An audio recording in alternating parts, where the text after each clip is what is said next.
مکہ میں مہاجرین جو تھے وہ سوچتے تھے کہ بھئی مشرکین مکہ نے تو نہ کوئی کتاب دیکھی کبھی، نہ ان کے پاس کوئی رسول آئے، نہ ان کو کچھ پتا ہے، علم ہے، امی لوگ ہیں، چلو ان کے اوپر تو تبلیغ کرنا بڑا مشکل تھا، لیکن یہ اب اہل کتاب ہے، یہ تو موسیٰ علیہ السلام پہ ایمان رکھتے ہیں، انہی پیغمبر پہ ہم بھی جن پہ ایمان رکھتے ہیں اور وہ ان کتابوں کو مانتے ہیں جن کو ہم بھی مانتے ہیں، تو یہ لوگ تو بہت جلدی ایمان لے آئیں گے۔ بالکل ایسے ہی جیسے کہ ہم ہوپ فل زیادہ کس سے ہوتے ہیں، ہمارے سامنے ایک مشرک ہے اور ایک اہل کتاب ہو تو ہم کس سے زیادہ ہوپ فل ہوتے ہیں؟ ہم یہی سوچتے ہیں نا بھئی یہ اہل کتاب ہے، کرسچن ہے، عیسیٰ علیہ السلام کو مانتا ہے، ڈے آف ججمنٹ کو مانتا ہے، تو پھر یہ جلدی اسلام لانے کا اس کا چانس ہے، بجائے ایک ہندو ہو یا کوئی اور ہو، اس کو ہم اتنا زیادہ سمجھتے ہیں کہ اتنا زیادہ چانس نہیں، کیونکہ کافی دور ہے ان کا دین ہمارے دین سے نا۔ لیکن یہ تو سمجھ لیں ہاف وے آ چکے ہیں نا، اسی اللہ کو مانتے ہیں، انہی نبیوں کو مانتے ہیں، کتابوں کو مانتے ہیں جو جتنی بھی پریویسلی گزر چکی ہیں۔ تو یہی بات یہاں پہ آ رہی ہے، کیا تم امید رکھتے ہو کہ وہ ایمان لائیں گے تمہارے لیے؟ اب ظاہر ہے ان کو بہت ہوپ تھا کہ یہ لوگ ایمان لے کر آئیں گے، لیکن اللہ تعالیٰ نے کیا فرمایا، اے مسلمانوں تم اپنے دل سے یہ امید نکال دو کہ یہ ایمان لے کر آئیں گے۔ ان کے تو دل ایسے سخت ہو چکے ہیں، اشد قسوہ کے شدید پتھروں سے بھی زیادہ سختی میں شدید ہو گئے، انہوں نے کیا ایمان لے کر آنا؟ ان میں سے ایک فریق، ایک گروہ، کون سا گروہ؟ علماء کا گروہ، منہم، ان میں سے، کن میں سے؟ ان یہود میں سے، یسمعون کلام اللہ، وہ اللہ کا کلام سنتا تھا۔ پھر کیا ہوتا تھا؟ یعنی تورات سنتا تھا، قرآن پاک کی نہیں بات ہو رہی، تورات وغیرہ کی۔ پھر وہ تحریف کر ڈالتے تھے، من بعد ما عقلوا، اس کے بعد کہ سمجھ لیا تھا انہوں نے اس کو، وہم یعلمون، اور وہ جانتے تھے، علم رکھتے تھے اس کا۔ یعنی یہ تو وہ لوگ ہیں، ان کے کارنامے تو یہ ہیں کہ انہوں نے اللہ کا کلام سنا۔ اللہ کا کلام سنا سے دو باتیں مراد ہیں، ایک تو یہ کہ موسیٰ علیہ السلام جب لے کے گئے تھے نا وہ 70 آدمیوں کو طور پہ لے کر گئے تھے، تو اس وقت کیا ہوا تھا؟ پھر موسیٰ علیہ السلام نے اللہ کا کلام ان کو سنایا تھا، اور انہوں نے کیا کیا، جب اللہ کا کلام سن لیا تو بجائے اس کے کہ یہ اس کے بعد مان لیتے اور اس کے بعد وہ کرتے آ کے بتاتے، واپس آئے نا تو آ کے انہوں نے تحریف کر دی۔ کیسے تحریف کی؟ آ کے کہنے لگے ان کو، لوگوں کو، اپنے لوگوں کو آ کے کہنے لگے کہ ہم نے وہاں پہ سنا ہے کہ اللہ تعالیٰ نے فرمایا کہ جس کا دل چاہے، جتنا تم آسانی سے کر سکو، جتنا تم مان سکو، جتنی تمہارے اندر طاقت ہے اتنا مان لینا، اور اگر نہ چاہو تو بے شک نہ ماننا۔ لا، جھوٹ ہی سارا بدل دیا خود ہی، حالانکہ وہ جانتے تھے کہ ایسا نہیں کہا گیا۔ تو یسمعون کلام اللہ سے مطلب کیا ہے؟ یہاں پہ ایک معنی کیا ہے کہ اللہ کا کلام خود سنا تھا انہوں نے، یہ وہاں پہ گئے تھے، خود انہوں نے اپنے کانوں سے سنا، پھر واپس آ کے تحریف کر دی، لوگوں کو کیا کہہ دیا۔ نمبر 2 اس میں کیا ہے؟ یسمعون کلام اللہ، یعنی تورات کو سنتے ہیں، اللہ کی وحی کو سنتے ہیں، پھر کیا؟ تحریف کر دیتے ہیں، چینج کر دیتے ہیں۔ بالکل ایسے آج ہمارے ہاں جس طرح سے بھی کسی نے بتا دیا، مانے کدھر سے کدھر بدل کے کچھ بھی کر دیا، اسی کو سمجھ لیا کہ بس ٹھیک ہے۔ آج دیکھیں اللہ کے کلام میں، قرآن میں لفظی تحریف تو نہیں ہو سکتی، الفاظ کوئی نہیں بدل سکتا، لیکن مانوی تحریف کرتے ہیں۔ تفسیر جب کر رہے ہوتے ہیں، بعض لوگوں کا سن کے اتنی حیرت ہوتی ہے، آیت کدھر جا رہی ہوتی ہے وہ کہیں اور لے کے جا رہے ہوتے ہیں، اور لوگ جو سننے والے ہوتے ہیں پھر آ کے کہتے ہیں ہم نے فلاں کا لیکچر سنا تھا، بہت زبردست انہوں نے لیکچر دیا۔ میں سوچ رہی تھی کہ دیکھو سبحان اللہ، ان لوگوں کو ابھی تک سمجھ ہی نہیں ہے کہ دیکھو آیت کدھر جا رہی ہے۔ اگر ان کو ڈونیشن چاہیے تو وہ ہر آیت میں سے ڈونیشن کا مطلب نکال لیں گے، اگر وہ پولیٹکس کے اندر ہے تو ہر آیت میں پولیٹکس کا نکال لیں گے، جی روڑ مڑوڑ کے اس کا معنی، آیت کا معنی کدھر ہے وہ کدھر اور پہنچے میں۔ تو اب لوگ اتنے ایسے ہیں کہ جن کو خود علم ہے ہی نہیں، جب علم ہی نہیں ہے تو جو مرضی تحریف کرتے رہیں۔ اللہ کہ یہ بھی سخت گناہ ہے۔ قرآن کی آیات کی تفسیر وہی ہوگی جیسے آپ صلی اللہ علیہ وسلم نے بتائی ہے۔ پتہ ہے تحریف ہوتی کیوں تھی، کبھی بھی کیوں کی جاتی ہے؟ آپ کو کیا لگتا ہے؟ تاکہ عمل نہ کرنا پڑے نا، ہم سے نہیں ہوتا یہ عمل، یہ تو بڑا مشکل ہے۔ اپنی ایز کے لیے، اپنے مطابق نا اس کو، مطلب جیسے جس میں ہمیں آسانی ہو جائے بس اس طرح سے اس کو ڈھال دیا جائے۔ آج آپ کو ہر طرح کے لوگ مل جائیں گے، اسی اللہ کے کلام سے وہ یہ معنی نکال لیں گے کہ ہاں بھائی 11ویں کے ختم بھی دلاؤ، ہاں بھائی حجاب کی بھی ضرورت نہیں ہے، ہاں بھائی شراب بھی صحیح ہے، ہاں بھائی یہ بھی، سب معنی اسی میں سے نکال لینے انہوں نے. مانوی تحریف ہے. من بعد ما اقلوہ، اس کے بعد کہ انہوں نے اس کو سمجھ لیا، سمجھنے کے بعد تحریف کرتے تھے. یہ نہیں ہے کہ بیچارے اتنے انوسینٹ تھے ان کو پتہ ہی نہیں چلا، ان کو لا علم تھے. دیکھیں جب انسان کو علم نہ ہو اور وہ کہیں ٹھوکر کھاتا ہے نا تو اس کے اوپر اتنا بڑا جرم نہیں ہے، اتنی بڑی سزا نہیں ہے جتنی کہ جب انسان کو پتہ ہے اور وہ جان بوجھ کے کرے وہ کام. اور جب باز کے پاس جاتے یعنی یہودی کے پاس جاتے، یعنی الہ بعد سے مطلب کیا ہے اس کے نیچے لکھ لیں، اپنے علماء کے پاس جاتے تھے. یعنی ان کے کامن پیپل جو عام یہودی تھے وہ اپنے علماء کے پاس جاتے تھے. اچھا جب آپ ایمان والوں کے پاس بیٹھے نا تو ظاہر ہے ان کے ساتھ ہمیشہ سے ان کے ٹرمز تھے، ان کے ساتھ رہتے تھے وہاں پہ مدینہ میں، انصار مدینہ کے ساتھ ان کے ساتھ کافی وہ تھے نا، ان کے کلوز، میں نے آپ کو بتایا تھا حلیف تھے ایک دوسرے کے. تو جب ان کے ساتھ ہوتے تھے تو کہتے تھے کہ دیکھو ہاں یہ والی باتیں واقعی ہماری تورات میں بھی لکھی ہوئی ہیں، کیونکہ ان کے علماء یہ ان کی تورات میں جو آپ صلی اللہ علیہ وسلم کی نشانیاں آئی ہوئی تھی ان کے علماء ان کو بتاتے رہے تھے آگے. اب ان کو ساری نشانیاں پتا تھی تو جب ان کے ساتھ بیٹھتے تھے تو کہتے تھے ہاں ہماری تورات میں بھی لکھا ہوا ہے. جب یہ واپس اپنے علماء کے پاس جاتے تھے نا، اپنے ریبائز کے پاس، تو وہ ریبائز ان کو کہتے تھے اتحدثونہم بما فتح اللہ علیکم، تم ان کو وہ باتیں بتاتے جو اللہ نے تمہارے اوپر کھولی ہیں. کون سی باتیں؟ آپ صلی اللہ علیہ وسلم کی نشانیاں. ان کو جا کے یہ بتا دیتے ہماری تورات میں بھی یہ لکھی ہوئی ہیں. کیوں بتاتے ہو جا کے ان کو؟ اس لیے بتاتے ہیں لیحاجوکم بہ عند ربکم، تاکہ وہ قیامت کے دن پھر پتہ ہے تمہیں آ کے تمہارے سامنے یہ باتیں دلیل کے طور پہ یہ پیش کی جائیں گی، تمہارے خلاف حجت بن جائیں گی. اس دن وہ کہیں گے کہ یا اللہ انہوں نے ہمیں دنیا میں بتایا تھا کہ ہماری کتاب میں بھی یہ لکھا ہوا ہے، تم چاہتے ہو وہاں پہ تمہارے ساتھ جھگڑا کریں گے قیامت کے دن، پھر کیوں بتاتے ہو جا کے؟ بالکل نہیں بتایا کرو کہ ہماری کتاب میں بھی یہ لکھا ہوا ہے، ورنہ یہ تو تمہارے خلاف ہی کھڑے ہو جائیں گے قیامت کے دن. آپ اس سے سوچیں کہ وہ یہ نہیں سوچتے کہ اللہ تو جانتا ہے، وہ تم جب آپس میں یہ باتیں کر رہے ہو تو اللہ تعالیٰ تو ہے نا، وہ تو دیکھ رہا ہے کہ تم کیا کہہ رہے ہو. قیامت کے دن فیصلہ کس نے کرنا ہے؟ جس نے حساب لینا ہے وہ تو خود ہے موجود، وہ تو خود اس چیز کا گواہ ہے. ایک آپ کو اگزامپل دیتی ہوں. کسی کو کہا گیا قرآن پاک کی طرف آنے کے لیے تو انہوں نے کہا کہ نہیں ہم تو نہیں آ سکتے. جب دعوت دی گئی قرآن کی تعلیم کی تو انہوں نے کہا نہیں ہم نہیں آ سکتے، اس لیے کہ دیکھیں میں نے عمل تو کرنا نہیں ہے. تو پھر قیامت کے دن اللہ تعالیٰ کہیں گے بھی عمل نہیں کیا تم نے، تو پھر کم از کم میں یہ تو کہوں گی نا کہ میرے پاس علم نہیں تھا. اگر میرے پاس علم ہوا تو پھر وہاں پہ تو میری پکڑ ہو جائے گی. تو جب میں نے عمل ہی نہیں کرنا تو پھر کیا فائدہ میرا پڑھنے کا؟ یہ میرا تو الٹا میرے خلاف یہ وہاں پہ یوز ہو جائے گا. اللہ اکبر. تو یہ لوگ سوچ رہے ہیں کہ اللہ کو نہیں یہ پتا چلا وہاں پہ جا کے اللہ تعالیٰ نے، نعوذ باللہ، یعنی یہاں پہ اللہ تعالیٰ گواہ نہیں ہے، نہ سن رہا ہے نہ دیکھ رہا ہے. وہ وہاں پہ جائیں گے تو ہم جو مرضی پیش کر دیں گے، جو مرضی اللہ تعالیٰ کو آنسر دے دیں گے. اللہ کو پتہ ہی نہیں کہ دنیا میں کیا ہو رہا تھا.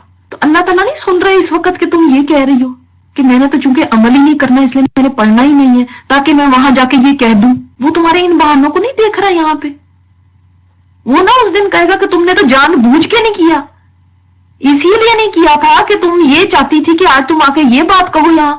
یہاں پہ بھی عام جو لوگ ہیں نا ان کی بات ہو رہی ہے، اور ان میں سے کچھ ایسے ہیں امی ہیں جو ان پڑھ ہیں. کس طرح سے ان پڑھ؟ کیسے ان پڑھ؟ لا یعلمون الکتاب، وہ کتاب کا علم نہیں رکھتے اس لیے ان پڑھ. کتاب کا علم ان کے پاس نہیں ہے. پھر کیا ہے ان کے پاس؟ الا امانیہ، سوائے امانی کے. جب کتاب کا علم نہیں ہوگا تو دین کسی نہ کسی چیز کی بیس پہ تو کھڑا ہی ہوگا نا، کسی بیس پہ تو دین کی. پھر کیا کتاب؟ دیکھیں کتاب کا علم ایک اوتھینٹک علم ہے. جب کتاب ہی نہیں ہے زندگی میں تو پھر کیا ہے؟ دین کی بلڈنگ کس کے اوپر کھڑی ہوئی ہے؟ بیس کیا ہے؟ امانی. امانی کیا ہے؟ آرزویں، خواہشات، وشفل تھنکنگ، خوشکن خیالات جس سے آپ اپنے دل کو خوش کرتے رہیں. انہم، اور نہیں ہے وہ، الا یظنون، وہ گمان رکھتے.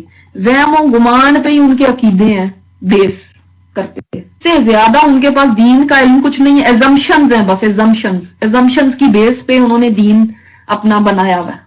جو ان کے عوام تھے نا، میں نے آپ کو جیسے بتایا کہ وہ ان کا دین کیا ہوتا تھا، ان کو وہ امی تھے. اللہ تعالیٰ نے فرمایا منہم، ان میں سے امی ہے، کیونکہ علماء کے پاس تو ٹھیک ہے کتاب کا علم تھا، لیکن جو عام عوام تھے لا یعلمون الکتاب، ان کو کتاب کا کوئی علم ہی نہیں تھا، کتاب کا پتہ ہی نہیں تھا کہ کتاب میں کیا لکھا ہوا ہے. الا امانی، سوائے خواہشات کے، سوائے یہ بس ایسی خود ہی گھڑے ہوئے عقیدے تھے. جیسے جو آگے آیت 80 میں ان کی ایک امانی ہے کہ ہم نے تو آگ میں جانا ہی نہیں ہے، ہم تو آگ میں گئے بھی، اگر بالفرض چلے بھی گئے تو تھوڑے دن کے لیے جائیں گے.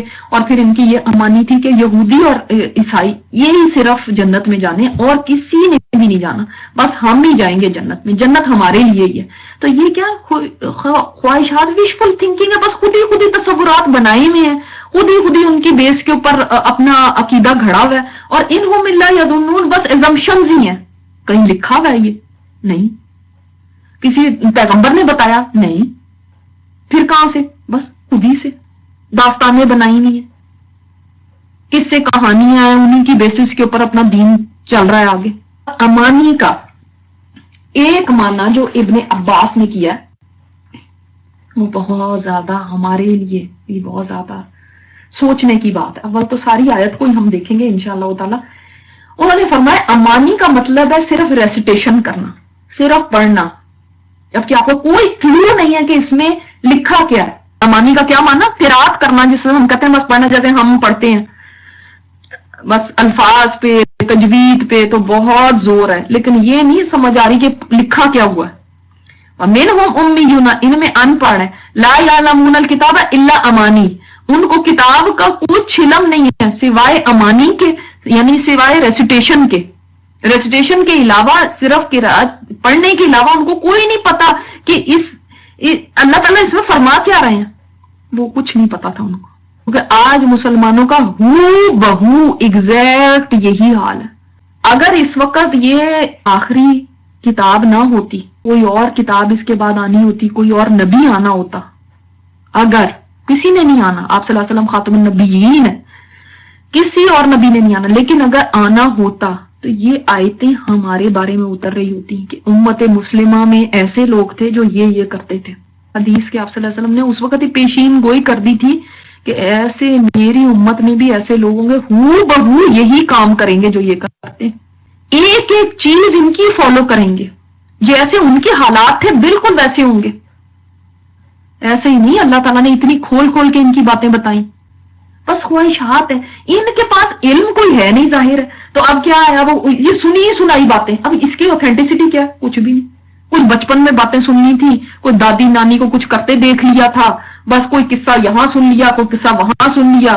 مگر کتاب کا علم نہیں ہے کہ جو اوتھینٹک ہے نا نالج. دیکھیں ہمارے پاس اوتھینٹک سورس کیا ہے، میری بات ہے، آپ کی بات ہے، کس کی بات ہے؟ اللہ کی بات ہے، وہ اوتھینٹک بات ہے. میں آپ کو کچھ بات بتا دوں اپنی طرف سے بنا کے، کسی نے کچھ بتا دیجیے، آپ کو پتا ہے وہاں پہ ایسے ہوا تھا، اس کی اس طرح ہو گئی، اس طرح بخشش ہو گئی، فلانے کا اس طرح ہو گیا، یہ پڑھ لیں گے تو اتنی دفعہ ایسے ہو جائے گا، 2.5 پارے پڑھ لیں گے تو راہداری ان کو مل جائے گی. یہ میری اور آپ کی باتیں کہ کیا ہے اس کی بیس؟ دلیل لے کر آؤ، دلیل کچھ بھی نہیں. بس ان کے بھی علماء ان کو باتیں بتا دیتے تھے اس طرح کی. آج بھی کچھ بعض علوی حضرات یا کوئی کچھ ہے بس اس طرح کے سستے نسخے بتا دیتے ہیں کہ بس یہ شارٹ کٹس ہے نا. کس کے پاس بھائی ٹائم ہے کتاب کا علم لینے کا؟ اس کے لیے تو ٹائم لگانا پڑتا ہے، ایفرٹ لگانے کا. وہ کس کے پاس ہے وقت؟ چھوڑو، جب ہم نے ایسی جنت میں چلے جانا ہے. ایک ساری زندگی جس بندے نے قرآن کو کھولا نہیں ہو، ساری زندگی اس نے اس چیز کو امپورٹنٹ نہیں سمجھا کہ یہ اللہ کا کلام ہے، مجھے اس کے مطابق اپنی زندگی گزارنی ہے، کچھ اس کو نہیں پتا.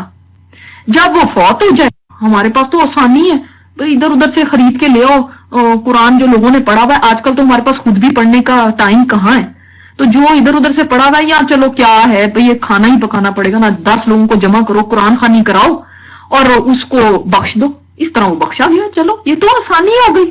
وہ جو اللہ کا مجرم ہے، اللہ کا مجرم ہے، جو انسان اپنے لیے قرآن کو نہیں سمجھتا کہ یہ میرے لیے اہم ہے، اس کے مطابق میں نے زندگی گزارنی، یہ اللہ کا کلام ہے میرے لیے، میں نے اس کے مطابق عمل کرنا، وہ ایٹ لیسٹ سمجھو تو صحیح اس کو ضروری. جو اس کو سمجھتا ہی نہیں ضروری، اس کو دنیا سے جانے کے بعد اب ہم اس کے ساتھ بھیجنا چاہتے ہیں اللہ کا کلام. جب وہ زندہ تھا تب نہیں ہمیں یاد آیا کہ اللہ کا کلام ضروری ہے, لیکن جب وہ مر گیا تو اب اس کے ساتھ بھیجنا. اگر اس کے سامان کے ساتھ بھیجنا اتنا ہی ضروری تھا تو وہ زندگی میں جمع کرتا. اب تو اس کا سامان بند ہو گیا, اب تو ساتھ کچھ بھی نہیں جا سکتا. وہ جو خود لے کر گیا بس وہی لے کر گیا. لیکن ہماری امانی کیا ہے؟ جیتے جی تو ہم نے کچھ نہیں کرنا. ہاں کوئی مر جائے تو پھر بس اس کے ساتھ بھیج دو, بس اس کی بخشش ہو جائے گی. ہم نے بخش دیے اتنے قرآن, چلو جی تو آسانی ہو گئی. یہ امانی ہے. پھر اور امانی کیا ہے؟ کچھ کرنے کی ضرورت نہیں ہے. اللہ غفور رحیم ہے, بھائی اس نے معاف کر دینا. یہ تو ایسی ان کی باتیں ہیں. کوئی کچھ قرآن نہیں پڑھا ہوا, کچھ کوئی پتہ ہی نہیں, لیکن بس یہ پتہ اللہ غفور رحیم ہے, وہ معاف کر دے گا. ٹھیک ہے, جو کرتے ہو کرتے رہو. اب یہ قرآن پڑھنا یا یہ فارغ لوگوں کا کام ہے, ان کو کرنے دے. ہمارے پاس تو اتنا ٹائم نہیں ہے کہ ہم اللہ کی کتاب کا علم حاصل کریں اور جہالت کو چھوڑ دیں. ہم جہالت کو کیسے چھوڑیں؟ یہ امانی ہے. امتحان میں جا کے تو میں اور آپ نہیں بیٹھتے کہ تکے لگا لوں گی, کوئی ایک سوال تو ٹھیک ہو گیا تو چلو پاس ہو جاؤں گی. ایسے نہیں کرتے, پوری تیاری کے ساتھ جاتے ہیں. لیکن آخرت کے امتحان کے لیے ہم نے تکے رکھے ہوئے, کوئی نہ کوئی اللہ کو پسند آ ہی جائے گی میری بھی. کہ پتا ہے کہ وہاں پہ اگر ایسا نہ ہوا تو میں تو چلو زیادہ سے زیادہ فیل ہی ہو جائیں گے نا, تکا نہ چلا تو. وہاں تکا نہ چلا تو پھر کیا ہوگا؟ Wishful thinking, Amani. ہمیں پتا ہے کہ علم کی اہمیت کیا ہے, لیکن کبھی آپ کا دل اس پہ بھی تڑپتا ہے کہ میرے رب کے ہاں امی یہ سارے ہی لوگ ہیں, میرے گھر والے بھی امی ہیں. کیونکہ وہ قرآن کو صرف کیا سمجھتے ہیں؟ حصول ثواب کا ذریعہ یا ایصال ثواب پہنچانے کی کتاب. بس اس کا سیکھنا سمجھنا یہ تو ہم سمجھتے ہیں بس خاص خاص علماء کا کام ہے, باقی عام لوگوں کا تو اس میں کوئی کام ہے ہی نہیں. کہ بعض دینی ادارے بھی لوگوں کو کیا پڑھاتے رہتے ہیں؟ فقہ کی کتابیں پڑھاتے رہیں گے, فقہی بحثیں, فقہ کا پرچار, اپنے مسلک کا پرچار. اور 4-5 سال کے کورس میں بھی وہ آپ ذرا ایسے اسٹوڈنٹ سے پوچھنا جو اپنے آپ کو کہتے ہیں ہم عالم بن گئے, عالمہ بن گئے, ان سے پوچھیں آپ نے قرآن میں سے کتنا پڑھا ہے؟ سوائے چند خاص خاص صورتوں کے باقی سارا قرآن چھوڑ دیتے ہیں.